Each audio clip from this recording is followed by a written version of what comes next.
중간고사 얼마 안 남았죠? 급하실 겁니다. 그래서 오늘은 한번 쓱 읽고 암기하는 법 필살기 가르쳐 드릴게요. 전교 1등들은 다 이런 식으로 중간고사 대비합니다. 걔네들은 교과서 한 번만 읽어도 대부분의 내용들이 머릿속에 다 들어가 있어서 시험 100점을 쉽게 맞는 거죠. 전교 1등의 머릿속을 분해해서 하나씩 말씀드려 볼게요. 안녕하세요. 학폭전문 한상호 변호사입니다. 일단 첫 번째는 이해인데요. 구체적으로 어떻게 할지 말씀드릴게요. 1. 교과서를 갖고 온다. 물론 거기에 선생님 필기도 있겠죠. 2. 교과서와 필기를 읽으면서 이해가 안 되는 부분을 샤프로 밑줄을 친다. 3.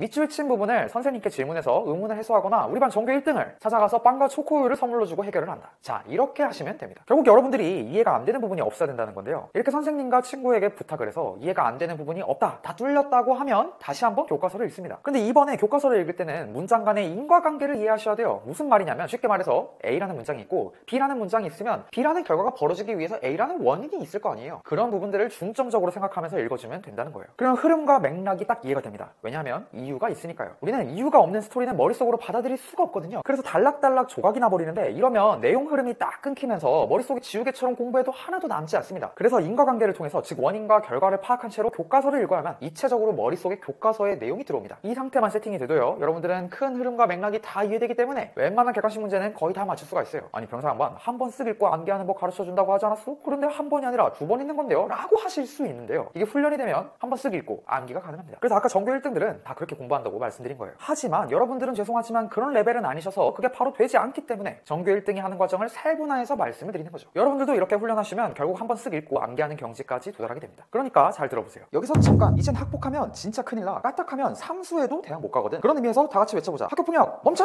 멈춰! 학폭 고민 상담은 고정 댓글을 참고해줘.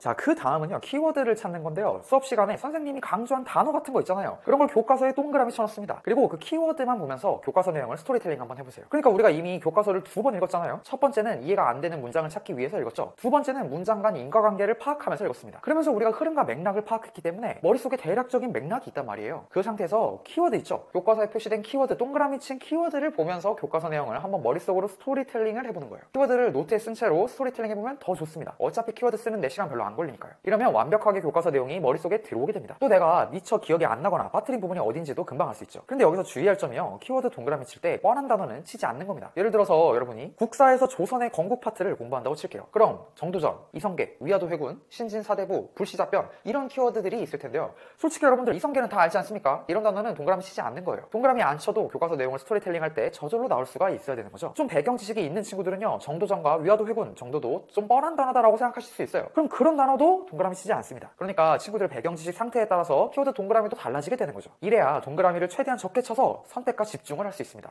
신진사대부하고 불시자변같이 좀 생소한 단어만 동그라미 칠 수가 있다 이 말이죠. 또 불시자변같이 듣도 보도 못한 단어도 일단 노트에 키워드를 쓰고 스토리텔링 연습을 하기 때문에 자연스럽게 암기가 됩니다. 자, 놀랍게도요, 전교 1등들은 제가 말씀드린 3단계 과정 있죠. 그러니까 첫 번째 과정은 이해가 안 되는 문장을 찾기 위해서 교과서를 읽는 거고, 두 번째 과정은 문장 간 인과관계를 파악하면서 교과서를 읽는 거고요, 세 번째는 동그라미 친 키워드를 바탕으로 교과서 내용을 스토리텔링 해보는 거겠죠. 근데 이거를 전교 1등들은 단 1회 독을 할 때 단 한 번에 합니다. 왜 그게 가능한 거 아니? 일단은 이해가 안 되는 문장이 거의 없기 때문에 샤프 밑줄 치는 게 거의 의미가 없어지고요, 문장 간 인과관계를 파악하면서 읽는 건 얘네들이 문해력이 뛰어나기 때문에 그냥 저절로 됩니다. 패시브죠. 그러니까 얘네들은 교과서를 읽으면서 아, 이게 이래서 이런 거구나, A가 이유고 B가 결과니까 이렇게 됐겠구나, 이런 식으로 입체적으로 읽는단 말이에요. 그런 과정에서 동그라미로 자기가 모르는 단어들 있죠. 좀 생소한 단어들, 어려운 단어들, 그러니까 불시자변 같은 단어들, 그런 것만 동그라미 치고요, 불시자변만 한 두어 번 되뇌이는 거죠. 이렇게 되면 한 번 쓱 읽고 교과서 전체가 머릿속으로 다 들어오게 되는 겁니다. 얘네들은 중학시험 기간 때도 항상 이런 훈련을 해왔기 때문에 이미 잔뼈가 굵은 거죠. 다만 여러분들은 단 한 번에 이게 되는 게 쉽진 않을 텐데요, 연습하다 보면 여러분도 충분히 이렇게 할 수 있습니다. 이번에는 이렇게 3단계로 공부를 하셔가지고 이번 중간고사에서 대박 나시길 바랄게요. 마지막으로 혹시 학폭 때문에 고민인 친구가 있나요? 그렇다면 고정 댓글을 참고해주세요.